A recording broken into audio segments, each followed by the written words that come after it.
morning, good day, good afternoon, good evening, good night, wherever you are, and welcome back to Achampnator Reads. Today I read to you. Sorry. Today I read to you Harry Potter and the Chamber of Secrets, Chapter 10, The Rogue Bludger. Since the disastrous episode of the Pixies, Professor Lockhart had not brought live creatures to class. Instead, he read passages from his books to them, and sometimes reenacted some of the more dramatic bits. He usually picked Harry to help him with these reconstructions. So far, Harry had been forced to play a simple Transylvanian villager, whom Lockhart had cured of a babbling curse. A yeti with a head cold and a vampire who had been unable to eat anything except lettuce, since Lockhart had dealt with him. Harry was hauled to the front of the class during their very next defense against the dark arts lesson, this time acting a werewolf. If he hadn't had a very good reason for keeping Lockhart in a good mood, he would have refused to do it. Nice loud hole, Harry. Exactly. And then, if you'll believe it, I pounced like this, slammed him to the floor. Thus, with one hand, I managed to hold him down. With my other, I put my wand to his throat. I then screwed up my remaining strength and performed the immensely complex Homophus charm. He let out a piteous moan. Go on, Harry. Higher than that. Good. The fur vanished. The fangs shrank, and he turned back into a man. Simple, yet effective. And another village will remember me forever as the hero who delivered them from the monthly terror of werewolf attacks. The bell rang and Lockhart got to his feet. Homework: compose a poem about my defeat of the Wagga Wagga werewolf. Send copies of Magical Me to the author of the best one. The class began to leave. Harry returned to the back of the room where Ron and Hermione were waiting. Ready? Harry muttered. Wait till everyone's gone, said Hermione nervously. All right. She approached Lockhart's desk, a piece of paper clutched tightly in her hand. Harry and Ron right behind her. Professor Lockhart, Hermione stammered. I wanted to get this book out of the library, just for background reading. She held out a piece of paper, her hand shaking slightly.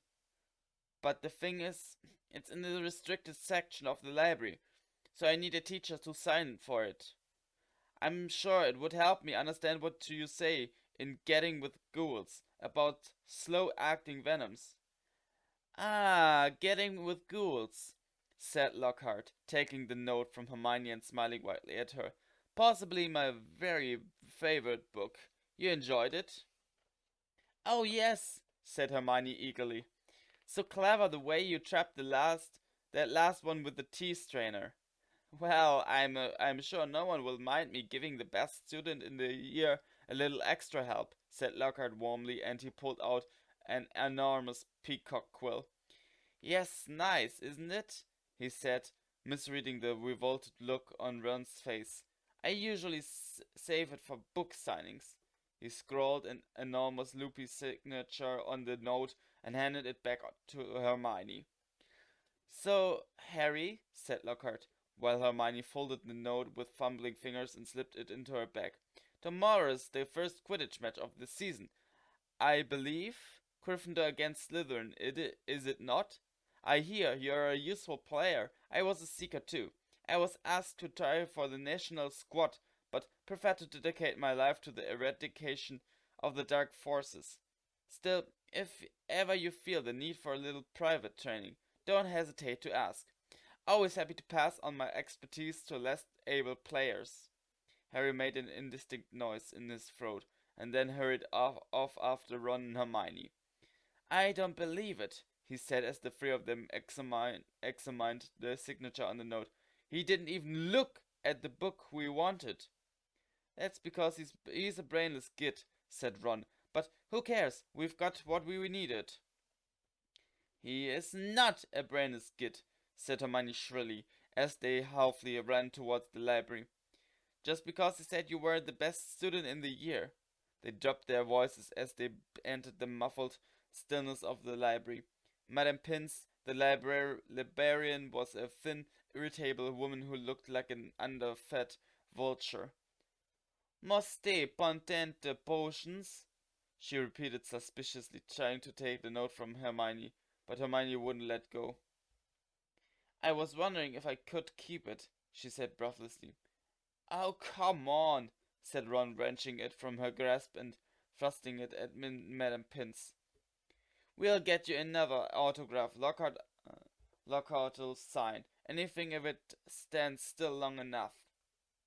Madame Pince held the note up to the light as though determined to detect the forgery, but it passed the test. She stalked away between the lofty shelves and returned several minutes later, carrying a large and moldy-looking book. Hermione put it carefully into her bag and they left, trying not to walk too quickly or look too guilty. 5 minutes later, they were barricaded in Moaning Myrtle's out-of-order bathroom once again. Hermione had overridden Ron's objections by pointing out that it was the last place anyone in their right minds would go, so they were guaranteed some privacy. Moaning Myrtle was crying noisily in her cubicle, but they were ignoring her and she them. Hermione opened musty, potente potions carefully, and the three of them bent over the damp, spotted pages. It was clear from a glance why it belonged in the restricted section. Some of the potions had effects almost too gruesome to think about, and there were some very unpleasant illustrations, which included a man who seemed to have been turned inside out, and a witch sprouting several extra pairs of arms out of her head. Here it is, said Hermione excitedly as she found the page headed. The Polyjuice Potion. It was decorated with drawings of people halfway through transforming into other people. Harry sincerely hoped the artist had imagined the looks of intense pain on their faces. This is the most complicated potion I've ever seen, said Hermione, as they scanned the recipe. Lacewing flies, leeches, flaxweed, and nutgrass, she murmured, running her finger down the list of ingredients. Well, they're easy enough. They're in the student store cupboard. We can help ourselves. Oh, look! Powdered horn of a bighorn. Don't know where we are going to get that. Shredded skin of a boomslang. That'll be tricky too. And of course, bit of whoever we want to change into. Excuse me? Said Ron sharply. What do you mean, a bit of whoever we're changed into? I'm drinking nothing with crab's toenails in it. Hermione continued as though she hadn't heard him. We don't have to worry about that yet, though, because we ate those bits last. Ron turned speechless to Harry, who had another worry. Do you realize how much we're going to have to steal Hermione? Shredded skin of boomslang. That's definitely not in the student's cupboard. What are we going to do? Break into Snape's private stores? I don't know if this is a good idea. Hermione shut the book with a snap. Well, if you two are going to chicken out, fine, she said. There were bright pink patches on her cheeks and her eyes were brighter than usual. I don't want to break rules, you know. I think threatening Muggleborns is far worse than brewing up a difficult potion. But if you don't want to find out if it's Malfoy, I'll go straight to Madame Pince now and hand the book back in. I never thought I'd see the day when you'd be persuading us to break rules, said Ron. Alright, we'll do it, but not toenails, okay? How long will it take to make anyway? Said Harry as Hermione, looking happier, opened the book again. Well, as the flaxweed has got to be picked at the full moon and the lacewings have got to be stewed for 21 days, I'd say it'd be ready in about a month, if we can get all the ingredients. A month? Said Ron. Malfoy could have attacked half the Muggleborns in the school by then. But Hermione's eyes narrowed dangerously again, and he added swiftly, "But it's the best plan we've got, so full steam ahead, I say." However, while Hermione was checking that the coast was clear for them to leave the bathroom, Ron muttered to Harry, "It'll be a lot of hassle if you can just knock Malfoy off his broom tomorrow." Harry woke early on Saturday morning and lay for a while thinking about the coming Quidditch match. He was nervous mainly at the thought of what would say if Gryffindor lost, but also at the idea of facing a team mounted on the fastest racing brooms gold could buy. He had never wanted to beat Slytherin so badly. After half an hour of lying there with his insides churning, he got up dressed and went down to breakfast early, where he found the rest of the Gryffindor team huddled at the long, empty table, all looking uptight and not speaking much. As 11 o'clock approached, the whole school started to make its way down to the Quidditch stadium. It was a muggy sort of day with a hint of thunder in the air. Ron and Hermione came hurrying over to wish Harry good luck as he entered the changing rooms. The team pulled on their scarlet Gryffindor robes, then sat down to listen to Wood's usual pre-match pep talk. "Slytherin have better brooms than us," he began. "No point denying it, but we've got better people on our brooms. We've trained harder than they have. We've been flying in all weathers." "Too true," muttered George Weasley. I haven't been properly dry since August. And we're going to make them rue the day that they last let that little bit of slime, Malfoy, by this way onto their team." Chest heaving with emotion, Wood turned to Harry. "It'll be down to you, Harry, to show them that a seeker has to have something more than a rich father. Get to that snitch before Malfoy or die trying. Harry, because we've got to win. Today we've got to." "So no pressure, Harry," said Fred, winking at him. As they walked out onto the pitch, a roar of noise greeted them. Mainly cheers, because Ravenclaw and Hufflepuff were anxious to see Slytherin beaten. But the Slytherin in the crowd made their boos and hisses heard too. Madame Hooch, the Quidditch teacher, asked Flint and Wood to shake hands, which they did, giving each other threatening stares and gripping rather harder than was necessary. "On my whistle," said Madame Hooch. 3, 2, 1. With a roar from the crowd to speed them upwards, the 14 players rose towards the leaden sky. Harry flew higher than any of them, squinting around for the snitch. All right there, Scarhead," yelled Malfoy, shooting underneath him as though to show off the speed of his broom. Harry had no time to reply. At that very moment, a heavy black bludger came pelting towards him. He avoided it so narrowly that he felt it ruffle his hair as it passed. "Close one, Harry," said George, streaking past him with his club in his hand, ready to knock the bludger back towards the Slytherin. Harry saw George give the bludger a powerful whack in the direction of Adrian Pusey, but the bludger changed direction in midair and shot straight for Harry again. Harry dropped quickly to avoid it, and George managed to hit it hard towards Malfoy. Once again, the bludger swerved like a boomerang and shot at Harry's head. Harry put on a burst of speed and zoomed towards the other end of the pitch. He could hear the bludger whistling along behind him. What was going on? Bludgers never concentrated on one player like this. It was their job to try and unseat as many people as possible. Fred Weasley was waiting for the bludger at the other end. Harry ducked as Fred swung at the bludger with all his might. The bludger was knocked, of course. "That's done it," Fred yelled happily, but he was wrong. As though it was magnetically attracted towards Harry, the bludger pelted after him once more, and Harry was forced to fly off at full speed. It had started to rain. Harry felt heavy drops fall onto his face, splattering onto his glasses. He didn't have a clue what was going on in the rest of the game until he heard Lee Jordan, who was commentating, say Slytherin leads 60 points to 0. The Slytherin's superior brooms were clearly doing their jobs, and meanwhile the Mad Bludger was doing all it could to knock Harry out of the air. Fred and George were now flying so close to him on either side that Harry could see nothing at all except their flailing arms, and had no chance to look for the snitch, let alone catch it.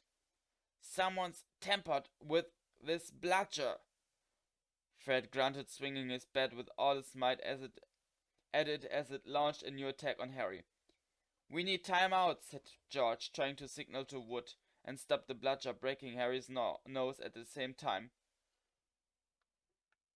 Wood had obviously got the message. Madame Hooch's whistle rang out, and Harry, Fred, and George dived for the ground, still trying to avoid the Mad Bludger. "What's going on?" said Wood as the Gryffindor team huddled together, while Slytherins in the crowd jeered. "We're being flattened." "Fred, George, where were you when the Bludger stopped Angelina scoring?" "We were 20 feet above here, stopping the other Bludger murdering Harry." "Oliver," said George angrily, "someone's fixed it. It won't leave Harry alone. It hasn't gone for anyone else all game. The Slytherins must have done something to it. But the Bludgers have been locked in Madame Hooch's office since our last practice, and there was nothing wrong with them then," said Wood anxiously. Madame Hooch was walking towards them. Over her shoulder, Harry could see the Slytherin team jeering and pointing in his direction. "Listen," said Harry as she came nearer and nearer. "With you two flying around me all the time, the only way I'm going to catch the snitch is if it flies up my sleeve.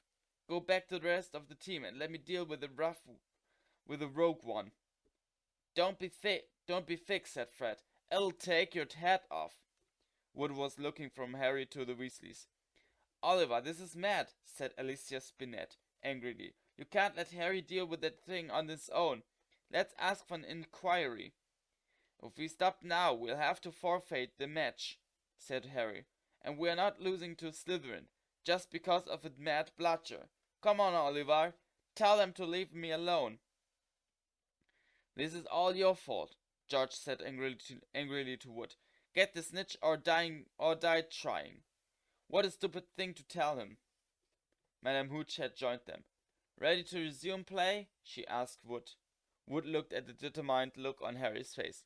"All right," he said. "Fred, George, you heard Harry. Leave him alone and let him deal with the Bludger on his own." The rain was falling more heavily now. On Madame Hooch's whistle, Harry kicked hard into the air and heard the telltale whoosh of the Bludger behind him. Higher and higher Harry climbed. He looped and swooped, spiraled, zigzagged, and rolled. Slightly dizzy, he nevertheless kept his eyes wide open. Rain was speckling his glasses and ran up his nostrils as he hung upside down, avoiding another fierce dive from the Bludger. He could hear laughter from the crowd. He knew he must look very stupid, but the rogue Bludger was heavy and couldn't change direction as quickly as he could. He began a kind of roller coaster ride around the edges of the stadium, squinting through the silver sheets of rain to the Gryffindor goalposts, where Adrian Pusey was trying to get past Wood. A whistling in Harry's ear told him the Bludger had just missed him again. He turned right over and spat in the opposite direction. "Training for the ballet, Potter?" yelled Malfoy, as Harry was forced to do a stupid kind of twirl in midair to dodge the Bludger. Off Harry fled, the Bludger trailing a few feet behind him, and then glaring back at Malfoy. In headshot, he saw it, the golden snitch. It was hovering inches above Malfoy's left ear, and Malfoy, busy laughing at Harry, hadn't seen it. For an agonizing moment, Harry hung in midair, not daring to speed towards Malfoy, in case he looked up and saw the snitch. Wham! His head stayed still a second too long. The Bludger had hit him at last, smashed into his elbow, and Harry felt his arm break. Dimly dazed by the searing pain in his arm, he slid sideways on his rain-drenched broom, one knee still crooked over it, his right arm dangling useless at his side. The Bludger came pelting back for a second, this time aiming at his face. Harry swerved out of the way, one idea firmly lodged in his numb brain. Get to Malfoy. Through a haze of rain and pain, he dived for the shimmering, sneering face below him and saw its eyes widen with fear. Malfoy thought Harry was attacking him. "What the?" he gasped, careering out of Harry's way. Harry took his remaining hand off his broom and made a wild snatch. He felt his fingers close on the cold snitch, but was now only gripping the broom with his legs. And there was a yell from the crowd below as he headed straight for the ground, trying hard not to pass out. With a splattering thud, he hit the mud and rolled off his broom. His arm was hanging at a very strange angle. Riddled with pain, he heard, as though from a distance, a good deal with whistling and shouting. He focused on the snitch clutched in his good hand. "Aha!" he said vaguely. "We've won!" And he fainted. He came round, rain falling on his face, still lying on the pitch with someone leaning over him. He saw a glitter of teeth. "Oh no, not you!" he moaned. Doesn't know what he's saying," said Lockhart loudly to the anxious crowd of Gryffindors pressing around them. "Not to worry, Harry. I'm about to fix your arm." "No," said Harry. "I'll keep it like this, thanks." He tried to sit up, but the pain was terrible. He heard a familiar clicking noise nearby. "I don't want a photo of this, Colleen," he said loudly. "Lie back, Harry," said Lockhart soothingly. "It's a simple charm I've used countless times." "Why can't I just go to the hospital wing?" said Harry through clenched teeth. He should really, Professor," said a muddy Wood, who couldn't help grinning even though his seeker was injured. "Great capture, Harry. Really spectacular. Your best yet, I'd say." Through the thicket of legs around him, Harry spotted Fred and George Weasley wrestling the rogue Bludger into a box. It was still putting up a terrific fight. "Stand back," said Lockhart, who was rolling up his jade green sleeves. "No, don't," said Harry weakly, but Lockhart was twirling his wand, and a second later had directed it straight at Harry's arm. A strange and unpleasant sensation started at Harry's shoulder and spread all the way down to his fingertips. It felt as though his arm was being deflated. He didn't dare look at what was happening. He had shut his eyes, his face turned away from his arm. But his worst fears were realized, as the people above him gasped, and Colleen Creevy began clicking away madly. His arm didn't hurt anymore, but nor did it feel remotely like an arm. "Ah," said Lockhart. "Yes, well, that can sometimes happen, but the point is, the bones are no longer broken. That's the thing to bear in mind." So Harry just toddled up to the hospital wing. Mr. Weasley, Miss Granger, would you escort him? And Madame Pomfrey will be able to tidy you up a bit." As Harry got to his feet, he felt strangely lopsided. Taking a deep breath, he looked down at his right side. What he saw nearly made him pass out again. Poking out of the end of his robes was what looked like a thick flesh-colored rubber glove. He tried to move his fingers. Nothing happened. Lockhart hadn't mended Harry's bones, he had removed them. Madame Pomfrey wasn't at all pleased. "You should have come straight to me," she raged, holding up the sad limp remainder of what half an hour before had been a working arm.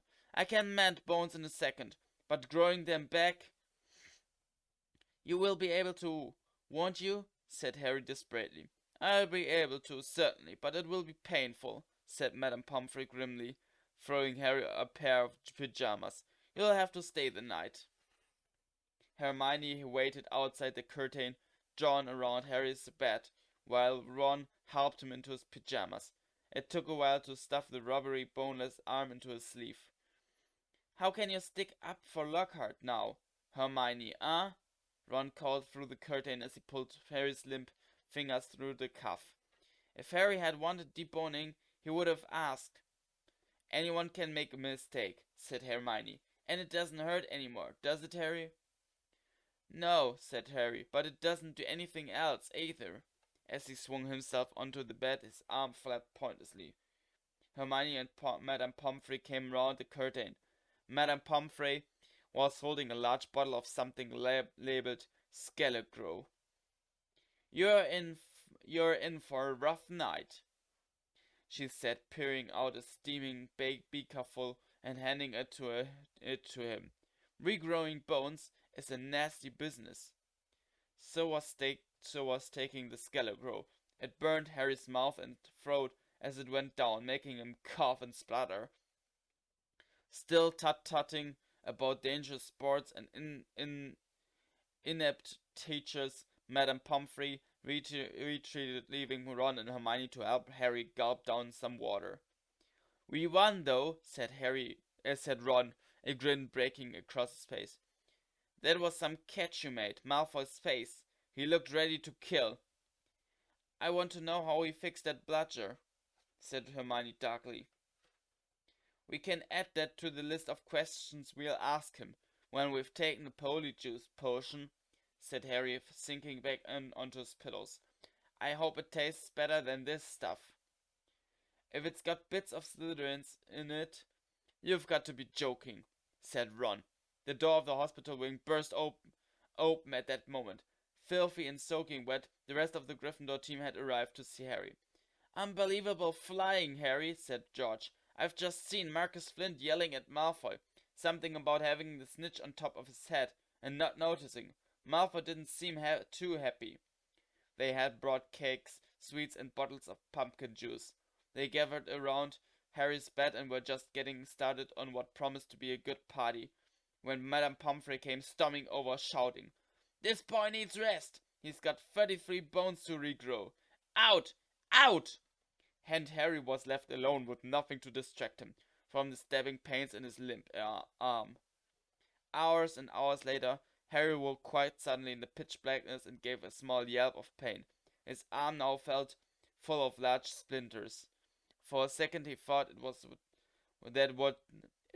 that which had woken him. Then, with a thrill of horror, he realized that someone was sponging his forehead in the dark. "Get off!" he said loudly, and then, "Dobby!" The house elf's goggling tennis ball eyes were peering at Harry through the darkness. A single tear was running down his long pointed nose. "Harry Potter came back to school," he whispered miserably. "Dobby warned and warned Harry Potter. Ah, sir, why didn't you heed Dobby?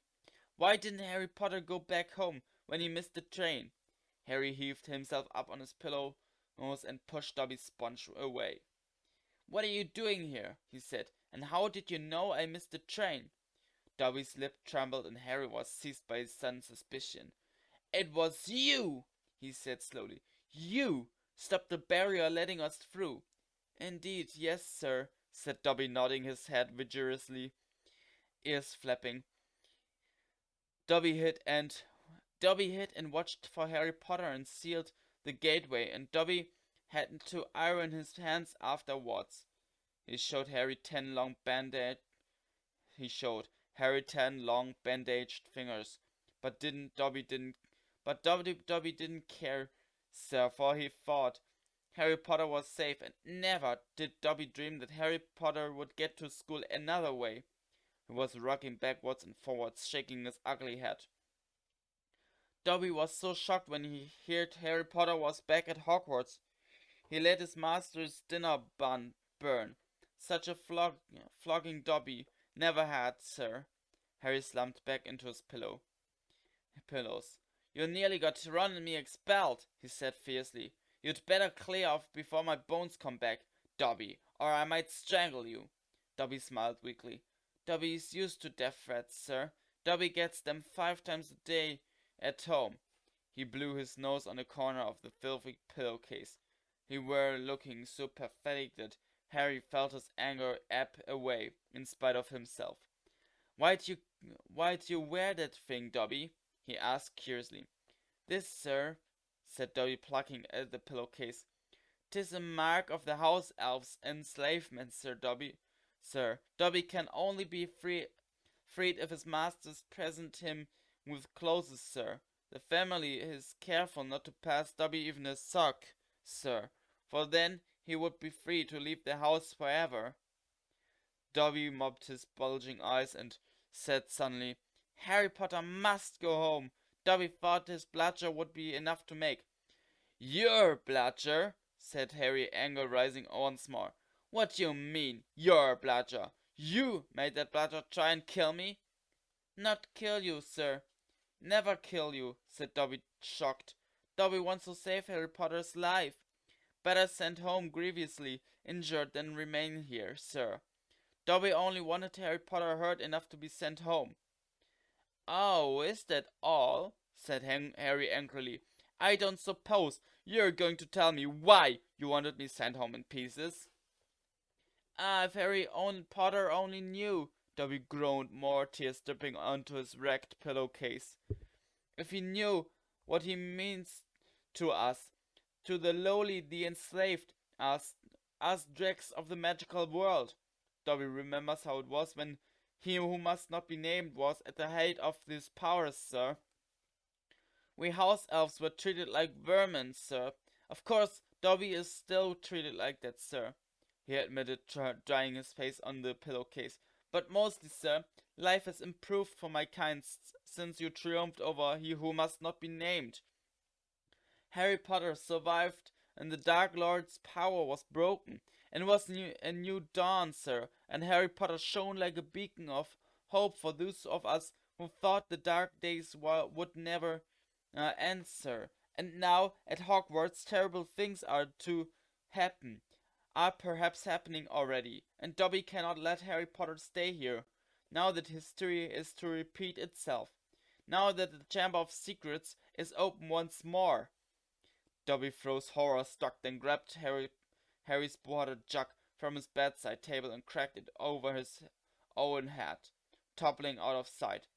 A second later, he crawled back onto the bed, cross-eyed, muttering, "Bad Dobby, very bad Dobby." "So, there's the Chamber of Secrets?" Harry whispered. "And did you say it's been opened before? Tell me, Dobby." He seized the elf's bony wrist at Dobby's hand inched towards the water jug. "But I'm not Muggle-born. How can I be in danger from the chamber?" "Ah, sir, ask no more of poor Dobby," stammered the elf, his eyes huge in the dark. "Dark deeds are planned in this place, but Harry Potter must not be here when they happen. Go home, Harry Potter. Go home, Harry Potter. Must not meddle in this, sir. 'Tis too dangerous." "Who is it, Dobby?" Harry said, keeping a firm hold on Dobby's wrist to stop him hitting himself with the water jug again. "Who's opened it? Who opened it last time?" "Dobby can't, sir. Dobby can't. Dobby mustn't tell," squealed the elf. "Go home, Harry Potter. Go home." "I'm not going anywhere," said Harry fiercely. "One of my best friends is Muggle-born. She'll be first in line if the chamber really has been opened." Harry Potter risks his own life. Harry Potter risks his own life for his friends," moaned Dobby in a kind of miserable ecstasy. "So noble, so valiant, but he must save himself. He must. Harry Potter must not." Dobby suddenly froze, his bad ears quivering. Harry heard it too. There were footsteps coming down the passageway outside. "Dobby must go," breathed the elf, terrified. There was a loud crack, and Harry's fist was suddenly clenched on thin air. He slumped back into bed, his eyes on the dark doorway to the hospital wing. As the footsteps drew nearer. Next moment, Dumbledore was backing into the dormitory, wearing a long woolly dressing gown and a nightcap. He was carrying one end of what looked like a statue. Professor McGonagall appeared a second later, carrying its feet. Together they heaved it into a bed. "Get Madame Pomfrey," whispered Dumbledore, and Professor McGonagall hurried past the end of Harry's bed, out of sight. Harry lay quite still, pretending to be asleep. He heard urgent voices, and then Professor McGonagall swept back into view, closely followed by Madame Pomfrey, who was pulling a cardigan on over her nightdress. He heard a sharp intake of breath. "What happened?" Madame Pomfrey whispered to Dumbledore, bending over the statue of the bed. "Another attack," said Dumbledore. "Minerva found him on the stairs." "There was a bunch of grapes next to him," said Professor McGonagall. "We think he was trying to sneak up there to visit Potter." Harry's stomach gave a horrible lurch. Slowly and carefully he raised himself a few inches so he could look at the statue on the bed. A ray of moonlight lay across its staring face. It was Colleen Creevey. His eyes were wide and his hands were stuck up in front of him, holding his camera. Petrified? Whispered Madame Pomfrey. Yes, said Professor McGonagall, but I shudder to think. If Albus hadn't been on the way downstairs for hot chocolate, who knows what might have... The three of them stared down at Colleen. Then Dumbledore leaned forward and prized the camera out of Colleen's rigid grip. You don't think he managed to get a picture of his attacker? Said Professor McGonagall eagerly. Dumbledore didn't answer. He prized open the back of the camera. Good gracious, said Madame Pomfrey. A jet of steam had hissed out of the camera. Harry, 3 beds away, caught the acrid smell of burnt plastic. Melted, said Madame Pomfrey wonderingly. All melted. What does this mean, Albus? Professor McGonagall asked urgently. It means, said Dumbledore, that the Chamber of Secrets is indeed open again. Madame Pomfrey clapped a hand to her mouth. Professor McGonagall stared at Dumbledore. But Albus, surely, who? The question is not who, said Dumbledore, his eyes on Colleen. The question is how. And from what Harry could see of Professor McGonagall's shadowy face, she didn't understand this any better than he did. That was chapter 10. And what happens in chapter 11, you will see next time. But till then, see ya.